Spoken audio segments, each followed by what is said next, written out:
At first sight, one might assume a market is just a place for buying and selling. But in reality, markets are not just trading centers. They are the foundation for countless livelihoods.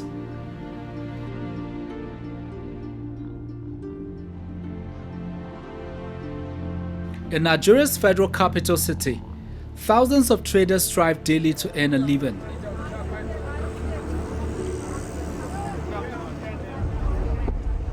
They toil, contributing to local economy and the vibrancy of city life. Yet, a silent crisis is threatening their existence. Fire outbreaks have become a recurring theme in Abuja markets. In March 2024, Wuse Market, one of Abuja's busiest commercial hubs, was engulfed in flames. The fire destroyed numerous shops, with losses estimated in billions. On the 27th of June 2024, another inferno engulfed the market in Karu. And then on the 2nd of December 2024, at the Trademore Estate in Lube, traders watched helplessly as their investments burned to ashes. Uncontrolled fires literally bring businesses to the ground, ruining thousands of lives in a value chain which support the local economy. With little or no preventive measures, it seems the history of market fires across the country is bound to repeat itself. Trust TV investigates market fires in Abuja with a view to unraveling the root causes.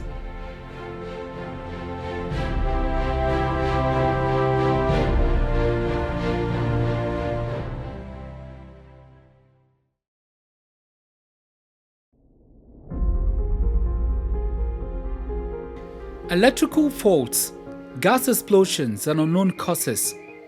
These are the usual reasons cited as causes of market fires.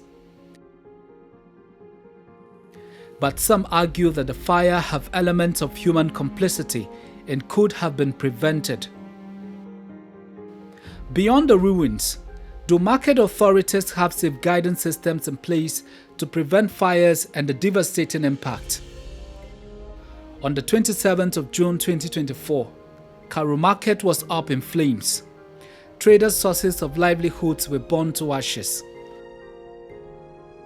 The fire was so devastating that some were left in critical health condition as they could not imagine life after losing hard-earned resources. We closed markets around 6 because security do blow whistle for us. That was the rule and regulation of the markets. Once it's 6 o'clock, we leave the markets.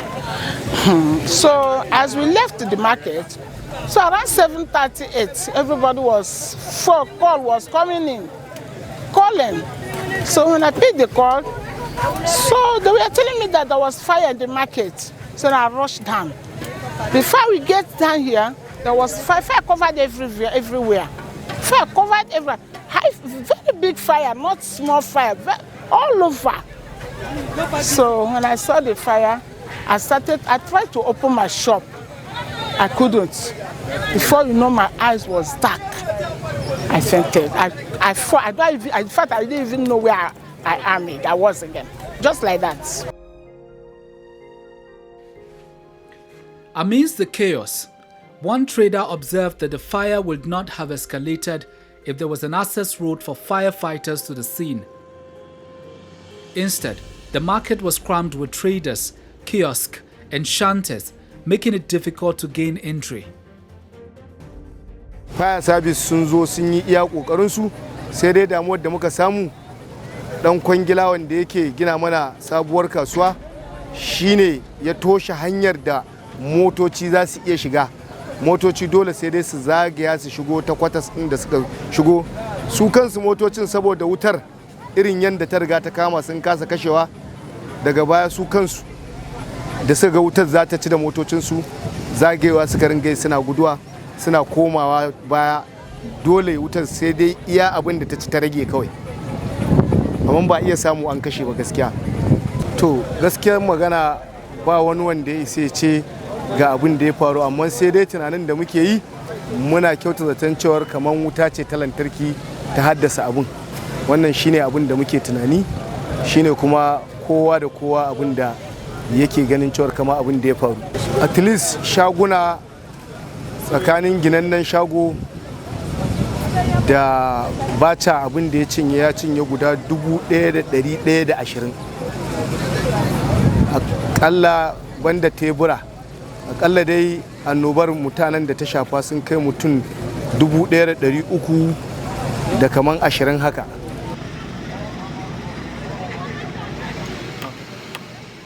It is undeniable that Abuja traders are resilient. 2 weeks after the fire, with no support from government, traders were back to the market to start all over again. Yet, they call on relevant authorities to support their business.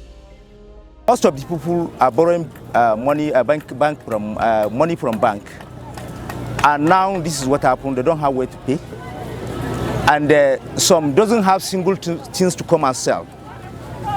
The only people that has a little things to come and manage here.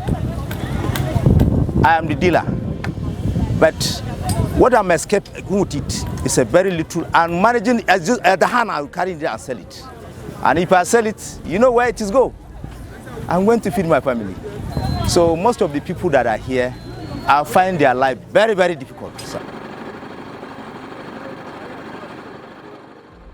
Barely 6 months after the Cairo Market fire, on the 2nd of December 2024, another fire brought down the Trademore Estate market in Lugbe to ashes. In the early hours, shortly after the electricity supply was restored, a fire broke out, swiftly consuming the market. Goods worth millions of naira were lost, leaving traders in despair.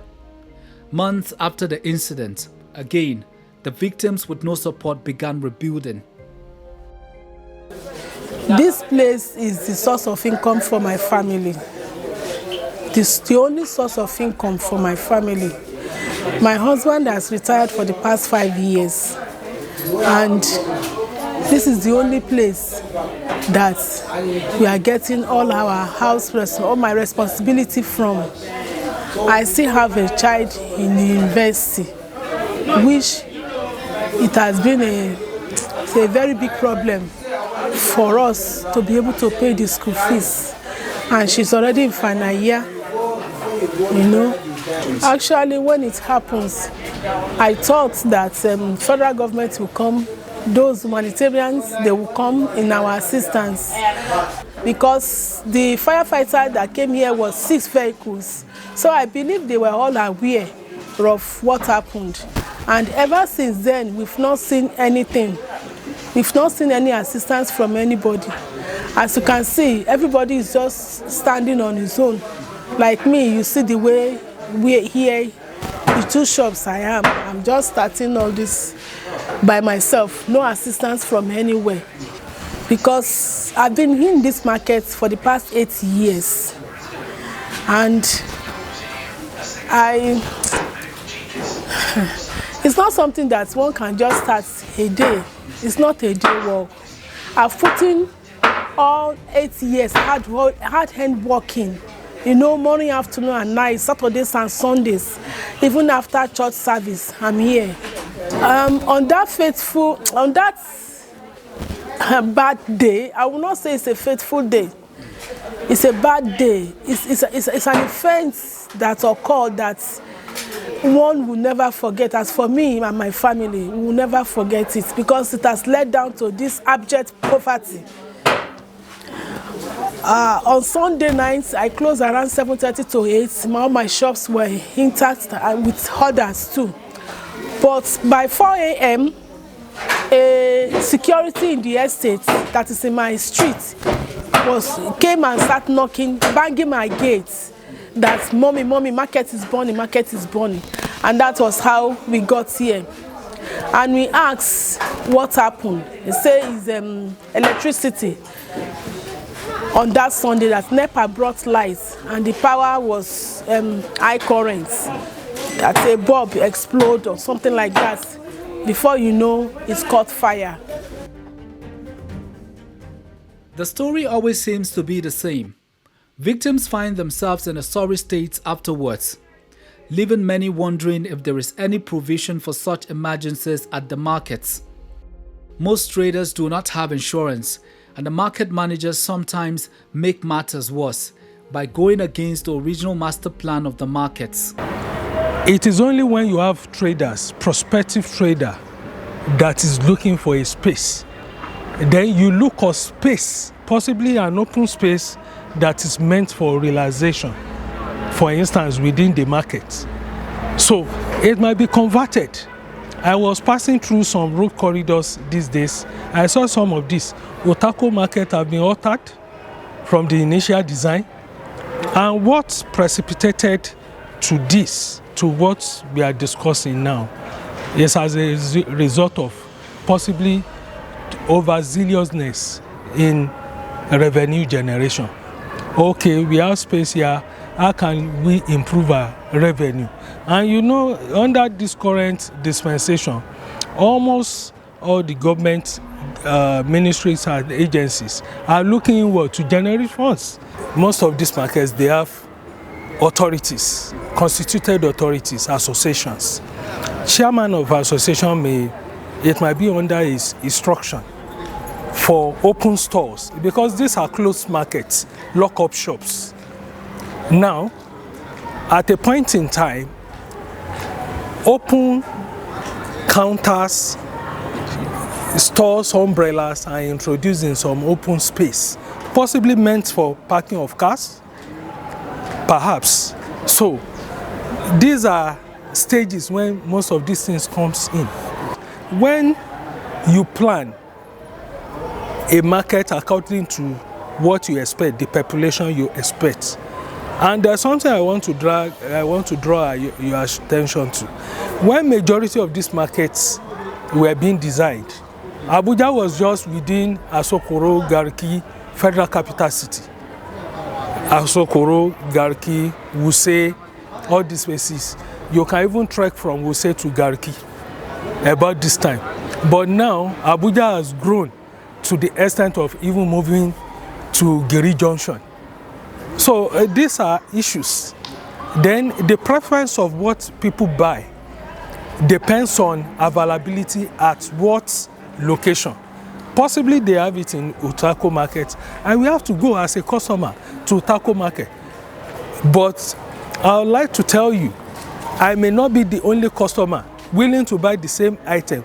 We can have 1,000 customers at a time willing at the same time to buy the same item. When a place is overpopulated, it will put pressure on the electrical system.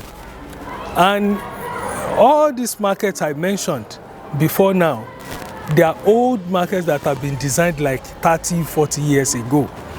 The cabling system would have been weak, the blocks, the roofing system, and every other thing. Then the electrical gadgets, putting pressure on these things, may actually lead to a fire outbreak. Some traders in Utako markets admit paying various fees and levies every day to the market authorities. It is interesting to note that petty traders as low as wheelbarrow pushers and hawkers outside the market premises are equally taxed. A kungiyance duk sati muna zuwa muna daukar 300 mu biya kungiyance, amma wannan kungiya tana yin ne tana baruwa ne akan bangaren tasfa, sakamakon za su zo su hana mu talle. Amma idan an dan ba da wani abu ita rayuwa nan ka san yadda take yawa, to sakamakon haka kuma za a kyale mu dan yi tallan mu. Sharan kasuwa, bangaren gyaran kasuwa sai dai ta ciki muna biya, amma ba wai ana zuwa da sati bane, sai dai kullun za a zo a bada ticket naira 100 ne, kullun za a ba mu ticket naira 100, amma wannan kudin ana a gyaran kasuwa ne da shi, abin da ake da shi. Idan ka yi ciniki za ka dauka bada, idan baka yi ciniki ba an ka zo da shi za ka bada, idan ma baka da shi sakamakon idan har kun dade ka dade kana talla a kasuwar, shi wanda yake karbar kudin mutum ɗaya ne, idan ya zo shi zai ce ba ni naira 100 ga ticket, idan babu za ka ce mar kai haƙuri, amma zuwa juma'a ko da kai ciniki za ka je ka ɗauka ka bashi. Wanda ba su bar ba ana karɓar plantain ɗinsu za a kai office, sakamakon doka ne.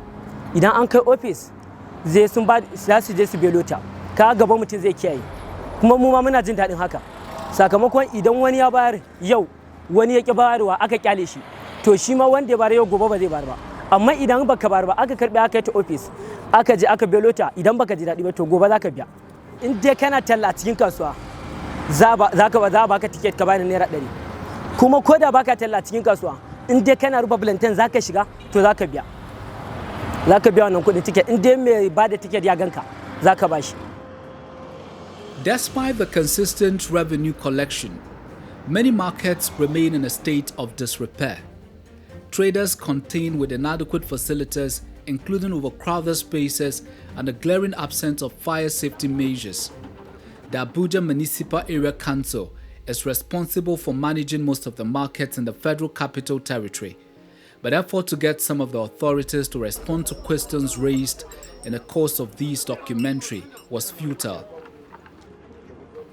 However, Abuja Markets Management Limited, a private company, is responsible for managing about 23 markets in the FCT. We asked where the revenues collected from traders and private citizens' car park go to. Revenue generated from car parks and any other revenue is what is used in sustaining the market. The managers, including yours sincerely, that is where my salary comes from. Before we took over, FCT administration was making a budget for the management of market. Yet, market was not managed. But since 2005 till today, FCT administration has not budgeted one dime. If you go to their budgets from 2005 up till now, you will not see any soft head on market. So what it means that market, instead of taking away from government, is running on its own and even remitting to government. So when you have professionals, in fact, what quality of advice does this level of government get from people who are managing their market? That's what you will even ask. Do they know what to do? People who know what to do would like to do it. But if you don't know what to do, you won't even know that there is something that is important for you to do. So you just feel, okay, once it is market, you tear ticket and and all of that, and everybody go home until a disaster happens. Like if you go to the nearest market here, Godu Market, all the shops have a fire extinguisher. Do you understand? Then on our own, as the managers of the market, we also ensure that, because you can have a fire extinguisher and at the point of need, you press it and it doesn't respond because it's expired. So we ensure that every fire extinguisher are in good shape. Okay? And all this maintenance, and the traders pay for them. They pay what we call service charge. They do theirs, we do ours, Abuja Investment do their own, and everything is working. It's all about priority. Across markets in the FCT, overcrowded spaces, poor implementation of safety and fire exits, and poor sanitary conditions are a recurring theme. In Utaku Market, for instance, access roads have been taken over by traders and there is little or no parking space for customers. If a fire breaks out, the grave consequences are better left to the imagination. Without systemic changes, implementation of town planning best practices, and accountability by market managers, the circle of neglect and disaster may continue. The onus lies on the concerned authorities to transform these commercial hubs to safe and thriving centers for all.